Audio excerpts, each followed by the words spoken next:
Okay mga kabihero, nakarating na po tayo dito sa ating bus. So ikakasalan po natin itong ating vlogging kit para makunan po natin yung ating pong gagawing pagluto ng ating pong pinamalingkip mga kabihero. So ayan, naikasala po natin. Ililipat na lang po natin dyan itong ating cellphone camera.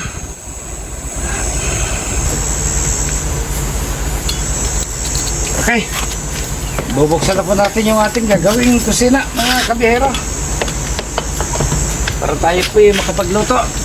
Medyo tanghali na.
Yan, ganyan karami yung ating inililigpit at inilalabas kapag tayo po'y magluluto mga wala kasi may lutuan dito sa tatlong magkakasama ngayon.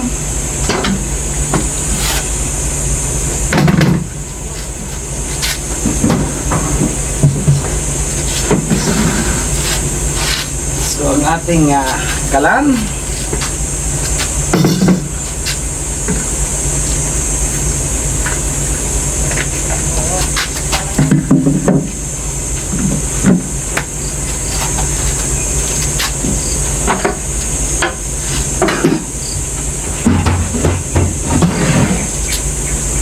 dito nakalagay ang ating mga plato para hindi po siya malikabukan.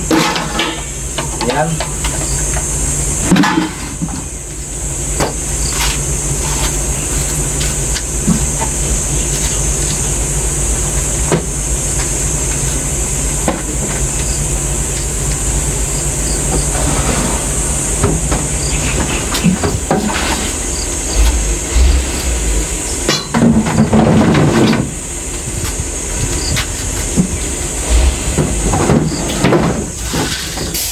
Yan. Dito naman po nakalagay ang ating mga kaldero. Ayan. Ganyan po karami na dapat ilabas.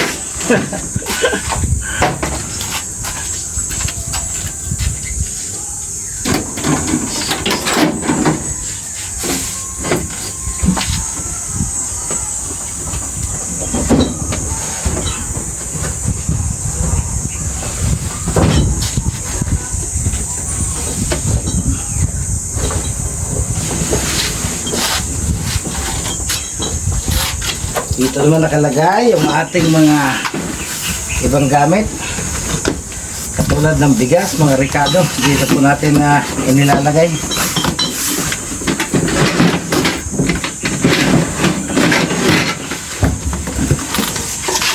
Pagtapos ng gamitin mamaya bago bumiyahe bukas, saka po natin ililigpit ulit doon sa taguan na yun. Okay, magluluto na po tayo.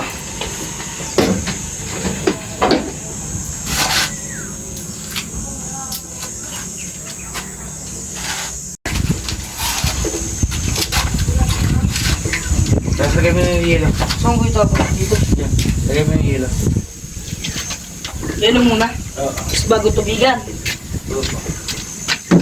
Tingnan ko ng knife. Hindi. Pagkasan ng lighter.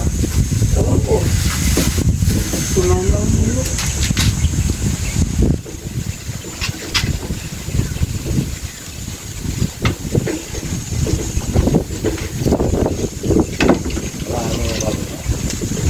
Saan?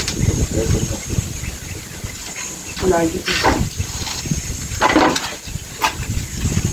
Asan yung lighter?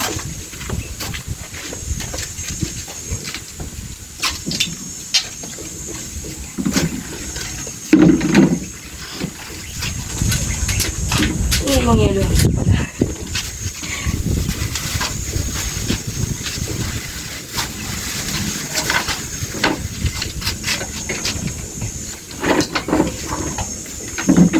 Ito ang maglagay.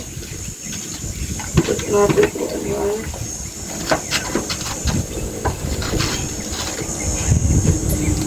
Lamig. Lamig. Ha? Lamig. Huwag ko ibabagsak ang babasag yan. Ba't wala yung ating lighter? Paano natin ito masisindihan?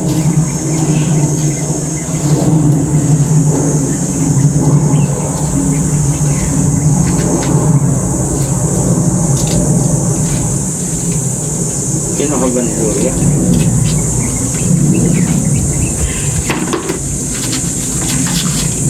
Wala ang ating lighter. Isa pa, tatlo.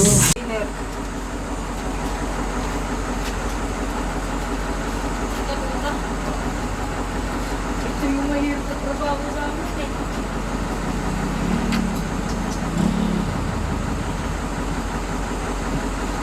Iba ba kung ano?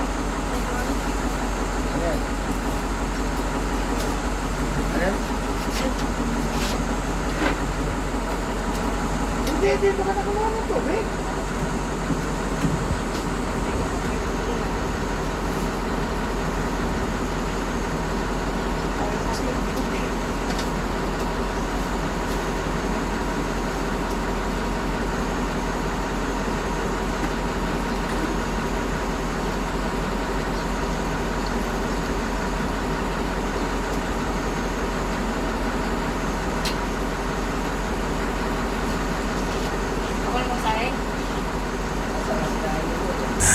Ano ba yan? Ang ingay naman ng makina nung katabi nating bus. Sumasabay po sa ating ginagawang pagkuha ng video, mga kabiyahero. Ayan po ang ating gatang biyahero. Naglilinis na po ng isda si Gabs, mga kabiyahero. Habang tayo po'y nagpapaapoy naman ang ating kalam.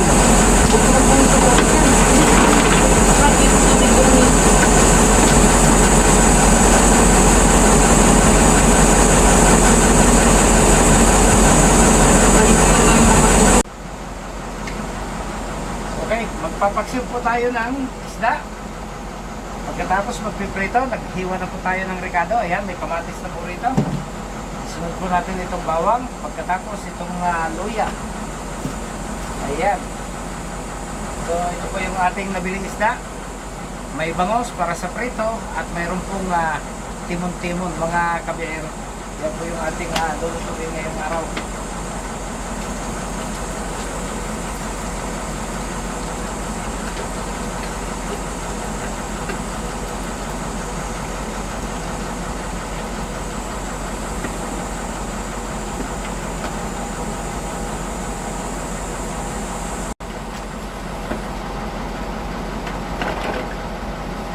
Okay, hinihintay na lang po nating maluto yung ating sinaing, mga kabiyahero. Ito na po yung ating bangos na ipiprito. At nakahanda na rin po yung ating pampaksiw, mga kabiyahero, para ngayong tanghalian. Ayan. Ang problema, iniwan na tayo ng ating mga kasamahan. Nagkanya-kanya na po silang pahinga. Ako yung nasulong naiwan sa pagpukusina, mga kabiyahero. Ay, nako. Yun ang mahirap. Tayo yung nagpapagod. Sila yung kasama sa magpapasarap. Bahala ka sa buhay mo.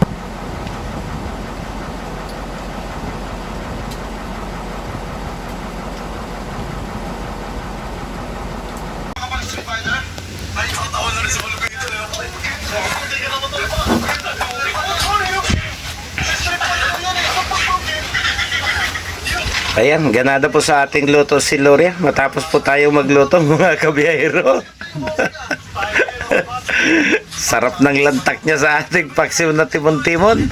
Ayan, tipirin niyo yung sarili niyo at hanggang bukas pa tayo ng tanghali dito. Yung bangos, mamayang hapon naman. Bukas ng umaga naman natin yung ating bangos. Ayan, si Gabs, napapalaban din. Ang dami nating nasaing pala. Ayan. So hanggang dito na lang po muna tayo. Ibinahagi ko lang po sa inyo yung ating buhay-buhay bilang biyahero, mga kabiyahero.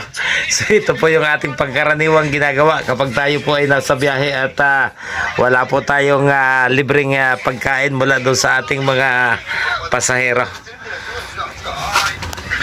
Anyway, masarap naman yung buhay. Ganado naman kumain kapag sariling luto. Si Gloria, payat na nga eh. Oh. Ganadong ganado pag ako ang nagluluto ng paksiw.